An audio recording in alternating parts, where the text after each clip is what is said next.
Nifty অ্যানালিসিসের এই ভিডিওতে আমি সুররঞ্জন গঙ্গোপাধ্যায় আপনাদের সবাইকে স্বাগত জানাচ্ছি। চলুন ভিডিওটা শুরু করি। মোক্ষম একটি প্রশ্ন, সেটি হচ্ছে নিফটি কি 24,000-এর নিচে চলে যাবে? আমরা 9ই মার্চ 2026-এর জন্য নিফটি অ্যানালিসিস করব। দেখুন, যারা ঘটনা প্রবাহ শুনছেন, যারা অ্যানালিসিস কয়েকদিন থেকে শুনছেন, আগের দিন আমি প্রশ্ন রেখেছিলাম, এটা কি আবার 25,000-এর দিকে যাবে? বা এটা কি আবার বেঁচে গেল? নিফটি কি বেঁচে গেল? সেখানে কিন্তু আমরা বলেছিলাম যে একটি অত্যন্ত গুরুত্বপূর্ণ মোড়ে দাঁড়িয়ে রয়েছে। হয়তো সেখান থেকে রিটেস্ট করতে এসছে এবং সেখান থেকে কিন্তু সে নিচের দিকে আসতে পারে। যারা আমার চ্যানেল শুনছেন, যারা ফেসবুকেও ফলো করেন, দেখবেন আমি কালকে রাত্রি খুব সম্ভবত 12টা 20 নাগাদ একটা পোস্ট করেছিলাম। আপনারা চাইলে পরে সেই পোস্টটাকে দেখতে পারেন। তো সেই পোস্ট করেছিলাম, সেখানে আমি দেখিয়েছিলাম যে লিখেছিলাম যে কাতার এবং ইরানের একটা চরম জায়গাতে চলে গেছে। কারণ কয়েকটা নিউজ আমি দেখছিলাম। তার মধ্যে একটা গুরুত্বপূর্ণ যে আমেরিকার একটা কি বলবো যে বিমান প্রতিরক্ষা ব্যবস্থা, সেটা কিন্তু ballistic missile early warning radar, সেটা কাতারে অবস্থিত। সেই সেন্টারটাকে ব্যাপকভাবে ধ্বংস করেছে। যার ফলে তাদের এখানে কি গতে লাগার কথা। তো এটি কিন্তু একটা ভালো লক্ষণ নয়। সেটি আমার মনে হয়েছিল এবং সেই পোস্টটি আমি সঙ্গে, সঙ্গে করেছিলাম এবং আপনাদেরকে দেখানোর চেষ্টা করেছিলাম যে হয়তো মার্কেটে একটা নেগেটিভ প্রভাব আসতে পারে। তাছাড়াও চার্ট কিন্তু আগের দিন থেকেও আমাদেরকে সেরকম একটি কথা বলছিল। তো আমরা দেখব যে আজকে কি ধরনের প্যাটার্ন তৈরি করে ধীরে ধীরে একটা জায়গাকে ধরে রাখার চেষ্টা করছিল, কিন্তু তারপর আর ধরে রাখতে পারেনি, ধীরে পড়ে গেছে। সেই এরিয়াটা যদি দেখেন তাহলে সেই এরিয়াটা হচ্ছে এই এরিয়া। তো কিভাবে আমরা সেগুলো দেখার চেষ্টা করব। দেখুন, 300 পয়েন্টের বেশি নেমেছে এবং মার্কেট 24,700 পর্যন্ত উপরে যাওয়ার চেষ্টা করেছিল, কিন্তু তার বেশি নয়। 415 পর্যন্ত নিচে এসেছিল, 450-এ আসছে, অর্থাৎ নিচের লেভেলেই কিন্তু সে বন্ধ হয়ে রয়েছে। তো চলুন এক এক করে দেখি। প্রথমে মান্থলি টাইম ফ্রেমে দেখি। মান্থলি টাইম ফ্রেম থেকে যেখান থেকে সাপোর্ট নিয়েছিল সেই সাপোর্ট এরিয়াতে কাছাকাছি সে এখনো পর্যন্ত রয়েছে। এটাকে ভেঙে সে নিচে আসে কি আসবে না, মান্থলি টাইম ফ্রেমে আমরা দেখব। সুতরাং এটিকে নতুন করে আমাদের কিছু বলার নেই। যদি আমরা উইকলি টাইম ফ্রেমে দেখি, তাহলে উইকলি টাইম ফ্রেমে কি দেখব না, উইকলি টাইম ফ্রেমে আমরা দেখছি যে মার্কেট একটা সাপোর্টে এসে দাঁড়িয়ে রয়েছে। একটি ব্লু কালারের দাগ সেই সাপোর্ট এসে দাঁড়িয়ে রয়েছে। এটি কিন্তু আমাদের সাপোর্ট নেওয়ার চেষ্টা করছে, যদিও খুব মাইনরলি দেখলে পরে তার নিচে কিন্তু ক্লোজ করেছে। এবারে মার্কেট এটা নিচে হয়তো সামান্য ক্লোজ করলো, মার্কেট কোন জায়গাতে খুলছে আপনারা নজর করুন। যদি প্রথমেই বিরাট একটা গ্যাপ ডাউনে খোলে, তাহলে সে কিন্তু উপরের দিকে একটা যাওয়ার চেষ্টা করবে এবং সেখানে ধাক্কা খেয়ে সে আবার নিচের দিকে নামতে পারে। অর্থাৎ প্রথম দিনে কিন্তু একটা গ্রিন ক্যান্ডেল তৈরি হতে পারে। আবার মনে করুন মার্কেট ওপরে খুললো, সে কিন্তু এখানে সাপোর্ট নিয়ে আবার উপরের দিকে যেতে পারে। অনেক কিছু হতে পারে, ভাঙতে পারে। আপনারা লেভেলগুলোকে ফলো করবেন। আর যারা ইন্ডিকেটরের লেভেলগুলোকে নোট করে রেখেছেন, তাদের জন্য আমি আরেকবার দেখিয়ে দিই। দেখুন, 5 নাম্বার যে লেভেল, সেই 5 নাম্বার আমরা লেভেল লাগিয়েছি। 5 নাম্বারের টার্গেটকে ফুলফিল করার পরে সে কিন্তু নিচে এসে ক্লোজিং দিয়েছে। অর্থাৎ খুব চান্স আছে 24,215 থেকে 151 পর্যন্ত একবার এসে টাচ করা বা তারও নিচে যাওয়া। যদি মার্কেট কোনো জায়গাতে এরকম জায়গাতে খুলে কোনো যদি বড় পজিটিভ নিউজ থাকে তাহলে আলাদা কথা। কিন্তু যদি এমনি নরমাল থাকে তাহলে কিন্তু তার নিচে আসার কিন্তু সম্ভাবনা আছে। ঠিক, এবারে আমরা উইকলি টাইম ফ্রেমেও দেখলাম। এখানে একটি কথা আমি প্রত্যেকদিনই বলতে ভুলে যাচ্ছি। একটা ডিসক্লেমার আপনাদের অবশ্যই দেওয়া উচিত যে আমি সেবি রেজিস্টার্ড নই। আমি কোনো বাই সেল রেকমেন্ডেশন আপনাদেরকে দিচ্ছি না। এখানে আমি আমার নিজস্ব অ্যানালিসিস করছি। হয়তো কোনো জায়গাতে আমি আমার ইন্ডিকেটরও ব্যবহার করছি। কিন্তু সেটাকে দেখে আপনারা ট্রেড করবেন না। আপনারা নিজেদের মতো করে অ্যানালিসিস করবেন। আমারটা শুনবেন, কিন্তু তারপরে নিজের সিদ্ধান্ত নেবেন। তো তাকিয়ে দেখুন, এই জায়গাটাতে উইকলি টাইম ফ্রেমে একটা সাপোর্টের জায়গাতে আছে, কিন্তু সেই সাপোর্ট থেকে বেশ কিছুটা গ্যাপ ডাউন তার হয়েছে এবং এই সাপোর্টটা যদি ভেঙে যায় তাহলে হয়তো সে আর খানিক নিচের দিকে যেতে পারে, যেখানে এই অঞ্চলে একটা সাপোর্ট আছে সেই পর্যন্ত যেতে পারে। সেটা হচ্ছে 23,600 এই অংশে। আচ্ছা, এরপরে আমরা ডেইলি ক্যান্ডেলে দেখি। ডেইলি ক্যান্ডেলে যাদের মনে আছে তারা অবশ্যই দেখবেন যে আমি বলেছিলাম যে এই যে আমাদের গুরুত্বপূর্ণ এই অংশটা, এই যে দুটোকে মিলিয়ে যে জায়গাটা, সেই জায়গাটাতে কিন্তু মার্কেট কি করেছে না আমাদের সাপোর্ট নিয়েছে একটা, কিন্তু তার উপরের যে রেঞ্জ সেটি কিন্তু কি করেছে, পেরোতে পারেনি। সেটা থেকে কিন্তু ধাক্কা খেয়েছে। তাহলে আমরা বললাম যে খুব গুরুত্বপূর্ণ একটি লেভেলকে ব্রেকডাউন করেছে এবং তারপর উপরের দিকে যখন আসতে পারে, এটা এসছিল উপরের দিকে আসছে, এটা কি অরিজিনালি হয়তো রিটেস্ট হতে পারে। উপরে যদি উঠে ক্লোজ করতো তাহলে আমরা কিছু বুঝতাম, কিন্তু উপরে উঠে ক্লোজ করেনি, ঠিক সেই জায়গাটাতেই কিন্তু ধাক্কা খেয়েছে এবং ব্রেকডাউনের পর এটা রিটেস্ট বলে প্রমাণিত হলো এবং নিচের দিকে এলো। কিন্তু আমাদের নিচে যাওয়ার জন্য যে গুরুত্বপূর্ণ লেভেল কিন্তু আমাদের এটি, এর নিচে পৌঁছালে তবেই কিন্তু আমরা আবার একটা নিচে দেখতে পাবো, হয়তো এখান থেকে নিচ্ছে। সুতরাং মার্কেটে ডেলি ক্যান্ডেলে যখন দেখছেন মার্কেট যদি এর উপরে কোথাও একটা খোলে, তাহলে যতক্ষণ না এই অংশটাকে ব্রেক করছে ততক্ষণ পর্যন্ত একটা বড় মুভ নিচের দিকে আমরা হয়তো পাবো না, এখান থেকেও সাপোর্ট নিলেও নিতে পারে। তো সেটা দেখবো, ওখানে আমরা লাইন টেনে রাখবো। আচ্ছা, আমাদের ডেলি টাইম ফ্রেমে যে লেভেল ছিল সেই লেভেলকে যদি আমরা পাত্তা দিই, তাহলে লেভেলটা তাকিয়ে দেখুন যে লেভেলটা কী ধরনের আপনাকে কাজে দিয়েছে।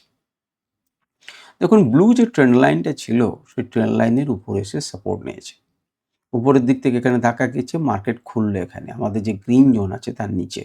তাহলে মার্কেট খুলেছিল, ক্লোজ হয়েছিল আগেকার দিন, এই দিনে মার্কেট আজকে ওপেন হলো, কিন্তু প্রথমকার যে রেজিস্ট্যান্স সেই রেজিস্ট্যান্সটাই পেরোতে পারলো না। ছোট টাইম ফ্রেমে যখন এই রেজিস্ট্যান্সটা পেরোতে পারছে না, প্রথম 15 মিনিটে বা 5 মিনিটে পেরোতে পারছে না, তখন কিন্তু আমরা বুঝে যাওয়া উচিত ছিল যে মার্কেট কিন্তু এবার নিচের দিকে নামবে। নিচের দিকে নামার এর পেটে অনেকগুলো ক্যান্ডেল রয়েছে, নিচের দিকে নামার তার চরিত্র আমরা দেখব এবং সেই হিসেবে এখানে একটা সাপোর্ট নিতে পারে। কিন্তু এই অংশটা যখন সাপোর্ট নিল না, তখন একটা দ্রুত মুভ কিন্তু আমরা নিচে অবধি পেলাম। তো এই হচ্ছে ডেলি ক্যান্ডেলে। আমরা যদি আপনাকে ইন্ডিকেটরটা দেখাই, তাহলে আমরা কি দেখব? যদি আনড্রাইভেলটি দেখি তাহলে কি ধরনের ঘটনা ঘটেছে একবার তাকিয়ে দেখুন। দেখুন, 5 নাম্বার টার্গেট এসে সাপোর্ট নিয়েছিল, ঠিকই আছে। সাপোর্ট নিয়ে মার্কেট উপরে উঠে এটা ক্লোজিং দিয়েছে, কিন্তু যেই জায়গাটাতে রেজিস্ট্যান্স আছে ঠিক সেই জায়গাটা কিন্তু পেরোতে পারেনি। তো প্রথমবার যখন ওপেন হলো রেজিস্ট্যান্স এরিয়াতেই ওপেন হলো, 3 এবং 4 টার্গেটের জায়গা সেই পর্যন্তই কিন্তু রেজিস্ট্যান্স খুললো, উপরের লেভেল পর্যন্ত গেল, ধাক্কা খেলো, নিচে এলো। যদি দেখেন তাহলে একবারে দেখবেন যে একদম আপনার ডট টু ডট এখানে কাজ করেছে, উপরে একদম রেজিস্ট্যান্সের জায়গাতে সে কিন্তু ধাক্কা খেয়েছে। যেমন নিচেটাকেও মান্যতা দিয়েছে, ওপরটাকেও মান্যতা দিল এবং এখান থেকে মার্কেট নিচের দিকে এলো। এই জায়গায় যে সাপোর্ট একটা ছিল ডেলি টাইম ফ্রেমে, যে ছোট আমরা ক্যান্ডেলের হাই যেখান থেকে মার্কেটকে আবার তুলে নিয়ে গেছে, তাকেও পাত্তা না দিয়ে মার্কেট কিন্তু নিচে ক্লোজ করলো। এখনো পর্যন্ত এইটিকে সাপোর্ট দিয়েছে, বলা যায় না মার্কেট কিন্তু এইটুকুর মধ্যে সাস্টেন করতে পারে, অনেকটা নিচে খুলতে পারে, এর নিচে খুলতে পারে, 24,300 নিচে খুলতে পারে। কিন্তু আজকে যে ডেটা সেই অনুযায়ী আমাকে বলতে হবে যে এটি সাপোর্ট এবং এটি আবার রেজিস্ট্যান্স, এটি রেজিস্ট্যান্স, এটি রেজিস্ট্যান্স, এটি রেজিস্ট্যান্স। যদি আমরা ডেলি ক্যান্ডেলের কথাই বলি, যখন উইকগুলো তৈরি হবে তখন আমরা পিছনের ঘটনা বলছি না। আর যদি এটাকে ভেঙে নিচে আসে, তাহলে 24,116 থেকে 24,070 এটি কিন্তু আপনার একটা সাপোর্ট জোন, এ নিয়ে কোনো সন্দেহ নেই। এখন মার্কেট যদি এরও নিচে খোলে, আমাদের কিছু করণীয় নেই, কিন্তু যদি না খোলে তাহলে এটি কিন্তু আমাকে একটা সাপোর্ট দেবে। এবারে চলে আসুন, এবারে এই যে প্রশ্নটা, সেই প্রশ্নটা হচ্ছে যে এটা কি 24,000-এর নিচে চলে যাবে? দেখুন, 24,000-এর নিচে যদি যেতে হয় তাহলে মার্কেটকে এই গ্রিন জোনের নিচে যেতে হবে। আমাদের প্রশ্ন হচ্ছে 24,000-এর নিচে গেলে এই গ্রিন জোনের নিচে যেতে পারে।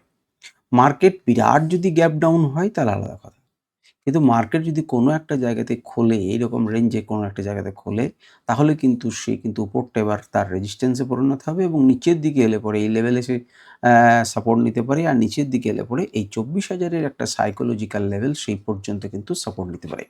আর মার্কেটে যদি কোনো হালকা ধরনের বুলিশ খবর হয় এবং 24,500 এই সাইকোলজিক্যাল লেভেলের উপরে খোলে, যেটি আমরা এখানে দেখতে পাচ্ছি, তো তার উপরে যদি খোলে তাহলে এখানটা সাস্টেন করে সে উপরের দিকে যেতে পারে। আজ কিন্তু 24,500 সাইকোলজিক্যাল লেভেলের উপরে সে বন্ধ করতে পারেনি, তার নিচে বন্ধ হয়েছে। সুতরাং লেভেলগুলো আপনারা সবই দেখতে পেলেন। এবারে চলে আসুন 15 মিনিটে। 15 মিনিটে যে মুভমেন্ট আমরা দেখেছিলাম, এই লেভেলটাকে বারবার সে মেনটেন করার চেষ্টা করছিল।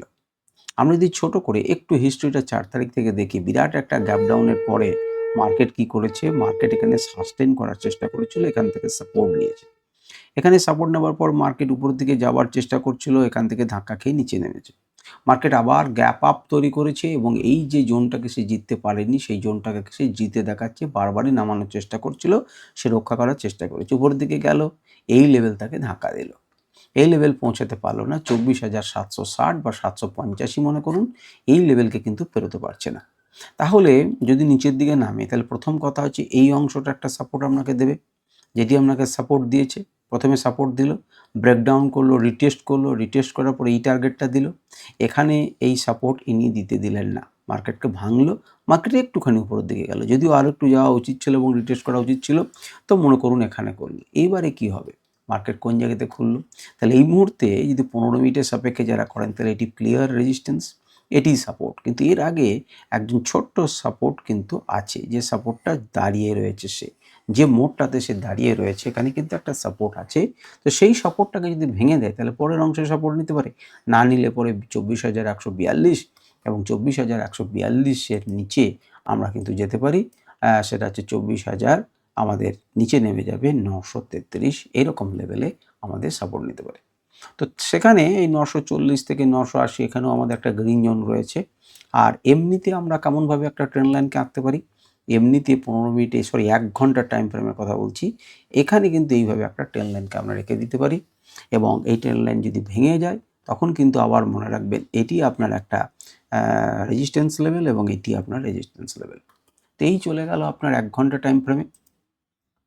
1 ঘন্টা টাইম ফ্রেমে যদি আমরা আজকে আনডাইভেলকে দেখি তাহলে দেখব যে সে একটা সিগন্যাল জেনারেট করেছিল এবং সিগন্যালটা জেনারেট করার পরে টার্গেট নাম্বার কত দিল দেখুন, এখানে ক্লাউডটাকে দেখুন, এই ক্লাউডটাকে পেরোতে পারলো না। এই লেভেলের উপরে যদি উঠতে পারতো তবে লং হতো, কিন্তু কি ঘটনা ঘটলো, উঠতে পারলো না। মার্কেট কি করলো, মার্কেট কিন্তু নিচে নেমে গেল, কারণ এই ক্লাউডে ধাক্কা খেলো এবং ক্লাউডে ধাক্কা খেয়ে নিচে একটু সাপোর্ট দেওয়ার চেষ্টা করছিল, কিন্তু এই দাদাটা শর্ট লেভেলের নিচে যেই মার্কেট এলো, অর্থাৎ 581 যেই নিচে এলো, একদম দ্রুত টার্গেট 1 টার্গেট 2 কিন্তু টাচ করে তার নিচে ক্লোজ করলো এবং এই অংশ থেকে সাপোর্ট নিল, কারণ এখানে একটা সাপোর্ট আছে। আমরা আরও নিখুঁত করে এটাকে বুঝতে পারি, আমরা বোঝার চেষ্টা করব ছোট টাইম ফ্রেমে। তো চলুন 15 মিনিটের টাইম ফ্রেমে আমরা একটু বোঝার চেষ্টা করি। 15 মিনিট টাইম ফ্রেমে আমরা একটু আপনাদেরকে যদি দেখাই তাহলে কি দেখব, আজকে আমাদের লেভেলগুলোকে প্রথমে দেখুন। তো আমাদের লেভেল মার্কেট খুলছে কোথায়, মার্কেট এখানে খুলছে, যে জায়গাটাতে যাওয়ার চেষ্টা করেছিল একটা বড় ক্যান্ডেল মার্কেটকে নামিয়ে রিটেস্ট করছে, আজকে মার্কেটই খুললো তার নিচে খুললো এবং নিচে খুলে দ্রুত সে নিচে এসেছে। এই অংশ থেকে প্রথমবারেই কিন্তু মার্কেট উপর উঠেছে, কিন্তু কেন 15 মিনিট ক্যান্ডেলে এখানে, সেটাকে আমাকে বুঝতে হবে। যদি মোটামুটিভাবে প্রাইস অ্যাকশনের সাপেক্ষে বোঝার চেষ্টা করেন তাহলে দেখবেন যে এখান থেকে মার্কেট কিন্তু উপরের দিকে উঠেছে, অর্থাৎ এখানে একজন বড় বায়ার্স আছেন। তিনি কি করেছিলেন, তার কৃতিত্ব কি, তিনি কেন বড় বায়ার্স, তার তো কিছু কৃতিত্ব থাকতে হবে। তার কৃতিত্ব হচ্ছে এই অংশগুলো যে পেরোতে পারেনি, যেখানে রেজিস্ট্যান্স ফেস করছিল, তাকে ভেঙে উনি উড়িয়ে নিয়ে গেছেন। তাহলে মার্কেট যখন এখানকার গুরুত্ব কি না, ইনি এই লেভেলটিকে জয় করেছিলেন, তাকে জয় করে এরকম জায়গাতে বন্ধ করেছিলেন। আজকে মার্কেট ইনি আবার নামানোর চেষ্টা করেছিলেন, তিনি প্রথমবারই চেষ্টা করে মার্কেটকে তুলেছে, কিন্তু তুললে কত দূর হবে, যেখান থেকে নামিয়েছে সেই পর্যন্ত যাবার অধিকার তার হয়নি। মার্কেট কিন্তু আবার একটা চেষ্টা করেছে, এই লেভেলটাকে আটকানোর চেষ্টা করেছে। প্রথমে এখানটাকে জয় করে তার উপরে তোলার চেষ্টা করে এই লেভেলটাকে সিকিউর করার চেষ্টা করছিল, পরের বারে সেটাকে রিটেস্ট করলো, কিন্তু এরা ছাড়লো এবং এই অংশে দেখুন কি করলো, মার্কেট যখন নিল তখন রিটেস্ট করলো, মার্কেট এখান থেকে এই পর্যন্ত টার্গেট দিল, কারণ এটাকে এখনো পর্যন্ত ভাঙতে পারেনি। আবার চেষ্টা করলো, পড়ে গেল, আবার চেষ্টা করলো, নিচে এলো, কিন্তু চেষ্টাটা আস্তে আস্তে কমে আসছে, সে আর উপরে তুলতে পারছে না। ধীরে ধীরে সে কি করছে, আমরা যদি এখানে 15 মিনিট টাইম ফ্রেমে একটা ট্রেন্ড লাইনকে আঁকি তাহলে পরিষ্কার দেখতে পাবো, যখনই দুটো তৈরি হলো তখন 15 মিনিটে 5 মিনিট টাইম ফ্রেমে আরও ভালো বুঝবেন, এখানে বারবার যাচ্ছে, ধাক্কা খাচ্ছে এবং একটার সময় যখন এই লেভেলটাকে কিন্তু ভাঙার দরকার আছে, তো এই লেভেলটাকে ভাঙার আরম্ভ হয়ে গেল যুদ্ধ এবং সেখান থেকে কিন্তু মার্কেট নিচে। যদি আমরা সিগন্যাল ইন্ডিকেটরকে ব্যবহার করি, যেটি লাইভ মার্কেটে আমাদের দেয়, সে কিন্তু শর্ট সিগন্যাল জেনারেট করেছিল এই সময়ে একদম মার্কেটের 3য় নাম্বার ক্যান্ডেলে, অর্থাৎ প্রথম 30 মিনিট হয়ে যাবার পরই সে কিন্তু 9:45 সেল সিগন্যাল জেনারেট করে এবং সেল সিগন্যাল জেনারেট করার পরে শর্ট লেভেলে সে বন্ধ হয়, মার্কেট রিটেস্ট করে, মার্কেট ধীরে 1 নম্বর টার্গেট 2 নম্বর টার্গেট এটা পেরোতে দিচ্ছিল না, তো অর্থাৎ এটা একটা সাপোর্টে রেজিস্ট্যান্সে পরিণত হয়ে গেছিলো, সাপোর্টটাকে ভাঙলো পরের বারে এবং রিটেস্ট করলো এবং মার্কেট নেমে গেল। দেখুন, আমরা যদি ক্লোজ করে ক্লাস থেকে দেখেন তাহলে দেখবেন যে এটা হচ্ছে, আমরা একটা প্রাইস অ্যাকশন আঁকি ঠিকই, কিন্তু প্রাইস অ্যাকশন ছাড়াও কারেন্ট মার্কেটে প্রাইস অ্যাকশন কিছু সময় চেঞ্জ হতে থাকে, সেটি ইন্ডিকেটরটি বর্ণনা করে। এর নিচে ক্লোজ হলো, উপরের দিকে গেল, রিটেস্ট হলো, মার্কেট নিচের দিকে গেলো, প্রথমে আমরা টার্গেট দিল, এর নিচে নামলো, আবার যখন উপরের দিকে যাওয়ার চেষ্টা করছে, সাদাভাবে যারা প্রফিট বুকিং তো করবেই, তো কোন জায়গাতে এসে থাকলো, এই জায়গাটা এসে দাঁড়ালো। দাঁড়াবে, এখানটায় কেন দাঁড়িয়েছে, এগুলোতে কেন দাঁড়ালো, এগুলোতে কেন দাঁড়াচ্ছে, কারণ এখানে লাইভ মার্কেটের সাপেক্ষে কারেন্ট মার্কেটে বড় বড় প্লেয়াররা এখানে লেভেলস তৈরি করে রেখেছেন। বেশ, এখন যদি আমাকে বলা হয় যে আমি কি করব, এখন আমি কি করব আমাকে সেটা বলে দিন। তো আমাকে যদি এখন করতে হয় তাহলে আমি এখান থেকে একটা ট্রেন লাইনকে আঁকতে পারি। আমি একটা ট্রেন লাইনকে আঁকবো, আমি এখানে একটি দাগ দিয়ে রাখবো। এটা কিন্তু একটি আমার কাছে ভালো সাপোর্ট। এত বড় মার্কেট গ্যাপ ডাউন হয়েও মার্কেট কিন্তু এখানে আটকে ছিল। তাহলে এই লেভেলটি আমার কাছে গুরুত্বপূর্ণ। মার্কেট যদি নামতে নামতে এখানে আসে তাহলে একটা সাপোর্ট নিতে পারে। আপনাকে যদি সেই সুযোগ না দিয়ে এখানে ওপেন হয় তাহলে উপরের দিকে গেলে পরে রেজিস্ট্যান্স ফেস করবে, পরিষ্কার কথা। যদি এটা ভেঙে যায় তাহলে এই ট্রেন্ড লাইনে এসে কিন্তু সে ধাক্কা খেয়ে আবার নিচে নামতে পারে। কারণ আমাদের কাছে বিয়ারিশ প্যাটার্নের মার্কেট আছে, যতক্ষণ পর্যন্ত না উপরে উঠবে ততক্ষণ পর্যন্ত কিন্তু আমরা ভাবনা চিন্তা করতে পারি না। 15 মিনিট টাইম ফ্রেমে যদি আমরা দেখি তাহলে দেখব এখানটা কি বলেছিলাম, আমরা বলেছিলাম যে এই অংশটাতেই কেন দাঁড়ালো। তাহলে প্রথম 15 মিনিটের ক্যান্ডেল, আমরা সেটাকেই 5 মিনিট টাইম ফ্রেমে দেখব যে সেই প্রথম 15 মিনিট ক্যান্ডেলের মধ্যে এই 3টে ক্যান্ডেল মিলিয়ে প্রথম, তাহলে এখানে কেন দাঁড়ালো, এত কিছু থাকতে এই জায়গাটাতে দাঁড়ালো কেন, প্রথম এই মুখে যখন একটা গ্যাপ ডাউন হচ্ছে এবং তারপর মার্কেট নিচে আসছে এখানে কেন দাঁড়ালো। প্রাইস অ্যাকশনের সাপেক্ষে তো আমি দেখতে পাচ্ছি নি যে এখানে আমাদের কি আছে, একটা লেভেল আছে, কিন্তু লেভেল থেকে তো উঁচুতে। তাহলে আমি পারফেক্টলি, যদিও এখানে আমরা প্রাইস অ্যাকশনের সাপেক্ষে একটা জোন কল্পনা করলে পরে এই জোনে আমরা বলতে পারি সাপোর্ট নিচ্ছে, কিন্তু আমার এক্স্যাক্ট যদি চাই তাহলে এক্স্যাক্ট আমি কি করে পাবো। তো তার জন্য তাকিয়ে দেখুন আমি এটাকে প্রথমে বন্ধ করছি এবং একটা ইন্ডিকেটরকে ব্যবহার করছি, তার নাম হচ্ছে আলটিমেট। আলটিমেট ইন্ডিকেটরটি আগের দিন থেকেই মার্কেটে কিছু খবর আপনাদেরকে দিয়ে দেয়। তো সেই খবরটি অনুযায়ী যখনই মার্কেট ওপেন হচ্ছে মার্কেট বলে দিচ্ছে যে এটি কিন্তু একটা গুরুত্বপূর্ণ লেভেল। মার্কেট ওপেন হলো, এখানে ধাক্কা খেলো, নিচের দিকে আসছে, একে পাত্তা দিল না, নিচের দিকে এলো। সুতরাং এটা যদি ফার্স্ট রিভার্সাল জোন হয়, যারা অনেক দিন থেকেই শুনছেন ভিডিও তারা জানেন যে প্রথম গ্রিন ক্যান্ডেলটা রিভার্সাল জোন। তো সেখান থেকে ফার্স্ট ক্যান্ডেলই কিন্তু মার্কেট উঠতে শুরু করলো, একটা লেভেল আর একটা লেভেল থেকে আর একটা লেভেল, এবং এখানে খানিকক্ষণ এটাকে বাঁচানোর চেষ্টা করলো কিন্তু পারলো না, আবার নিচে নামলো, আবার চেষ্টা করলো। সুতরাং এই কিন্তু এটাকে টাচ করতো, যেহেতু নিচে এসেছে আবার নিচে এলো, আবার এখান থেকে একটা সাপোর্ট নেওয়ার চেষ্টা করলো, ধীরে ধীরে ধীরে ধীরে এটাকে ভাঙার চেষ্টা করছে, আবার ওটা ভাঙার চেষ্টা করছে, এবং দেখুন শেষ পর্যন্ত কিন্তু সেটা ভাঙতে সমর্থ হলো। কারণ সাইডওয়েজ মার্কেট ছিল, সাইডওয়েজ মার্কেট থাকলেও যদি আপনারা ভালো করে দেখেন তাহলে এখানে লো ফর্ম করছিল, লোয়ার লো তৈরি হচ্ছিল, লোয়ার হাই তৈরি হচ্ছিল, এবং মার্কেটটা ধীরে ধীরে এই লেভেলটিকে যখন ওঠাতে সক্ষম হলো একবার, কিন্তু দেখুন এখানে ততক্ষণ পর্যন্ত তো একটা রেজিস্ট্যান্স এরিয়া তৈরি করে ফেলেছে মার্কেটে।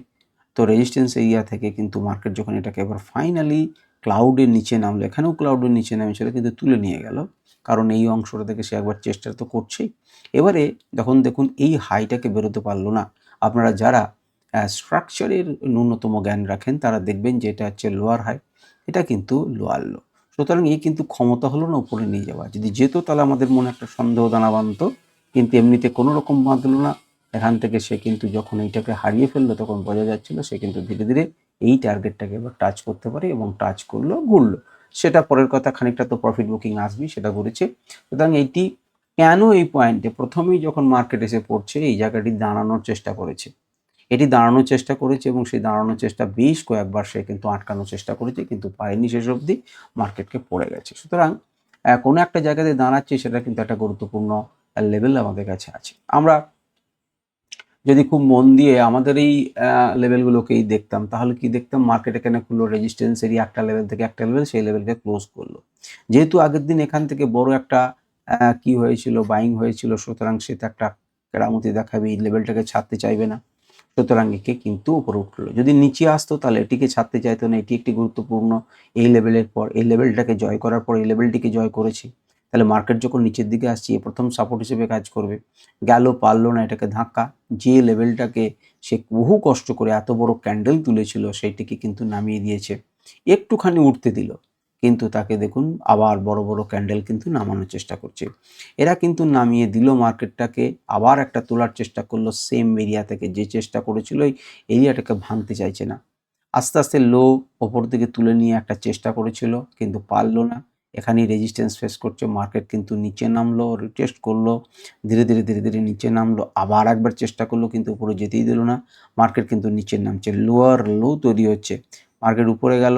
এবারে কি করছে দেখুন, এই যে লেভেল, এই লেভেলটা কিন্তু এখানেও ভাঙতে পারলো না, এই লেভেলটা এবারে ভাঙার জন্য একজন বড় প্লেয়ারকে নিয়ে এলো উপর থেকে চেষ্টা করে ধীরে ধীরে এই একটি বড় প্লেয়ার তাকে ভাঙলো এবং ভাঙার পরই সঙ্গে সঙ্গে দেখলো যে একটা ভালো সুযোগ রয়েছে আরেকটি গুরুত্বপূর্ণ লেভেলকে আরেকজন বড় প্লেয়ার সেটাকে ভাঙলো, মার্কেটটা রিটেস্ট হলো এবং রিটেস্ট হওয়ার পরে ফাইনালি মার্কেটটা সেই লেভেল থেকে নিচে নামলো। যখনই কোনো গুরুত্বপূর্ণ লেভেলে দেখবেন ব্রেকডাউন, সেখানে কিন্তু একটা রিটেস্টের মতো হবে। যখন বড় ব্রেকডাউন করবে তখন কিন্তু একটা রিটেস্টের জন্য যাবে এবং রিটেস্ট যদি সফলভাবে হয় তাহলে কিন্তু সেখান থেকে মার্কেট আরও পড়ে যাওয়ার সম্ভাবনা আছে। তো আপনাদের কাছে তো লেভেল রয়েছেই, লেভেলগুলো যদি আমরা দিয়ে রাখেন, এবার কিন্তু বড় বড় দেখুন ফাঁকা লেভেল দেওয়া রয়েছে। তার মানে পড়লে পরে কিন্তু আমাদের বড় পড়তে পারে, যদিও এখন মার্কেটে এই যে বড় লেভেলের মাঝে আরও কিন্তু ছোট ছোট লেভেল তৈরি হয়ে গেছে, যেগুলো আমি এই মুহূর্তে দিচ্ছি না, আপনারা দেখে রাখুন। আমি আপনাদেরকে লেটেস্ট ইন্ডিকেটরের পোর্শনগুলোকে একটু দেখিয়ে দিচ্ছি। দেখুন আজকের দিনে এই লেভেলগুলোকে মেনটেন করবেন, কোনো অসুবিধা নেই, যাতে সহজে বুঝতে পারেন বলে আমি দিয়ে দিলাম। এই লেভেলগুলোকে মেনটেন করবেন। আপনি দেখুন শেষকালের শর্ট পজিশন কিন্তু আপনাকে 24,532 দিয়েছিল এবং হিসেব অনুযায়ী আমাদের 5 নাম্বার টার্গেট পর্যন্ত গেছে। 5 নাম্বার থেকে আমরা রিভার্স হয়, সেটা বড় টাইম ফ্রেমেও দেখলাম, ছোট টাইম ফ্রেমেও কিন্তু আমাদের মোটামুটিভাবে উপরে ক্লোজ হয়েছে। কোথায় ওপেন হচ্ছে দেখুন, এটি একটি গুরুত্বপূর্ণ লেভেল। যদি লাইভ মার্কেটে এর অংশ পান তাহলে এখানে একটা সাপোর্ট নেবার সে চেষ্টা করবে, আর যদি এই লেভেলের মধ্যে দিয়ে থ্রু ওয়াশ হয়ে যায় তাহলে আলাদা কথা। যদি একদম শেষে দেখেন যদি এইরকম আকারই চলতে থাকে, আপনি যদি বড় গ্যাপ ডাউন না হয় তাহলে 24,280, 290 কিন্তু আবার একটা রিভার্সাল জোন আছে ভালো রকম। এগুলো প্রত্যেকটাই লেভেলগুলো থেকেই রিভার্সাল জোন, এর প্রবাবিলিটিটা একটু বেশি, আর কিছু না। আর উপরের দিকে লেভেলগুলো আপনারা দেখতে পাচ্ছেন, এগুলোকে নোট করে রাখুন 5 মিনিট টাইম ফ্রেমে। যারা 5 মিনিটে কাজ করছেন তাদের জন্য এটি কাজে দিতে পারে বা কাজে দেবে। আর আগের দিনও আমি আজকের লেভেলগুলো আপনাদেরকে দেখিয়েছিলাম এবং এক্ষেত্রেও কিন্তু আজকে কালকের যদি কোন জায়গাতে ওপেন হয় এগুলোকে যদি মনে রাখতে পারেন স্ক্রিনশট নিয়ে, তাহলে দেখবেন যেগুলো আপনাকে কাজ দিতে পারে। আচ্ছা, ওপেন ইন্টারেস্টের ডেটাতে আমরা একটু দেখে নিই। আজকে আমাদের দেখার কথা 400তে আগের দিনের শেষ অবধি একটা সাপোর্ট তৈরি করার চেষ্টা করেছিল, কিন্তু আজকে 400-র কাছাকাছি নিয়ে এসে তাদেরকে ফাঁসিয়েছে। আজকে আমরা দেখব 24,000-এর গল্প, দেখব যে 24,000-এ সে মার্কেট কি করতে চাইছে। 24,000 এখনো বহু দূরে আছে। 24,000-এ তবু দেখুন প্রচুর সাপোর্ট রয়েছে এই মুহূর্তে। আমি 24,000 থেকে তুলতে যাব। আমি যদি যাই 24,100 দেখব সাপোর্ট আছে। আমি যদি যাই 24,200 দেখব ভালো সাপোর্ট আছে। আমি যদি যাই 24,300 আমি দেখব ভালো সাপোর্ট আছে। কিন্তু পুট কিন্তু এখান থেকে কিছু পালিয়েছে, যেটি আগের থেকে আমি দেখতে পাইনি। 25,000, 24,300 থেকে পুট কিছু পালিয়েছে, অর্থাৎ কিছু লোক কিন্তু ভাবছে 24,300 বোধহয় পরের দিন রাখতে পারবো না। কতটা সমর্থ হবে তা আমরা জানি না। এরপরে যদি আমরা চলে আসি 24,400, সেখান থেকেও পালিয়েছে এবং এখানেও কিন্তু সাপোর্ট আছে এই মুহূর্তে। 24,400-তে যে সাপোর্ট নেই তা নয়, 24,400-তেও সাপোর্ট আছে, রেজিস্ট্যান্সই বরঞ্চ কম। যদি তার থেকে উপরে যায় 24,450, সেখানেও কিন্তু আমরা সাপোর্ট দেখতে পাচ্ছি। 24,500 আমরা সেখানেও কিন্তু মার্কেটের সাপোর্ট আছে, আমরা কিন্তু দেখতে পাচ্ছি যে সাপোর্ট আছে, রেজিস্ট্যান্স। সুতরাং এখানে এই অংশ 24,500 নিচে নামলেও মার্কেট কি 24,500 উপরে উঠবে? টোটালে কিন্তু সাপোর্ট আছে। আর আজকে কিন্তু বেশ কিছু যারা সাপোর্ট দেওয়ার মতো লোক, 9,694টি লোক কিন্তু লট সাইজ, তারা কিন্তু পালিয়েছেন। তারা ভাবছেন যে না, এই সাপোর্ট যারা দেওয়ার চেষ্টা করছে এই অংশটা থাকবে না। কিছুজন আগেই আজকেই বেরিয়ে গেছেন, আর নিচের দিক থেকে 400-400তে কিছু লোক সাপোর্ট দেওয়ার জন্য এখনও দাঁড়িয়ে আছে। লাইভ মার্কেটে সম্পূর্ণ ডেটার সময় টু সময় চেঞ্জ হয়, আমাদেরকে সেদিকের উপর নজর রাখতে হবে। লাইভ মার্কেটে কাজ করার সময় ডেটাকে দেখা অভ্যাস করুন এবং ট্রেড নিন বা না নিন, কিন্তু আগে দেখার অভ্যাস করুন এবং দেখুন যে সে কীভাবে রিয়াক্ট করছে, তাহলে অনেক কিছু জিনিস আমার কাছে ক্লিয়ার হতে পারে। আজকের নিফটির অ্যানালিসিস এই পর্যন্তই। আশা করি আপনারা শুনলেন এবং আপনাদের ভালো লেগেছে। আপনাদের প্রশ্ন থাকলে অবশ্যই করবেন, আমি চেষ্টা করব উত্তর দেওয়ার। নমস্কার, ধন্যবাদ।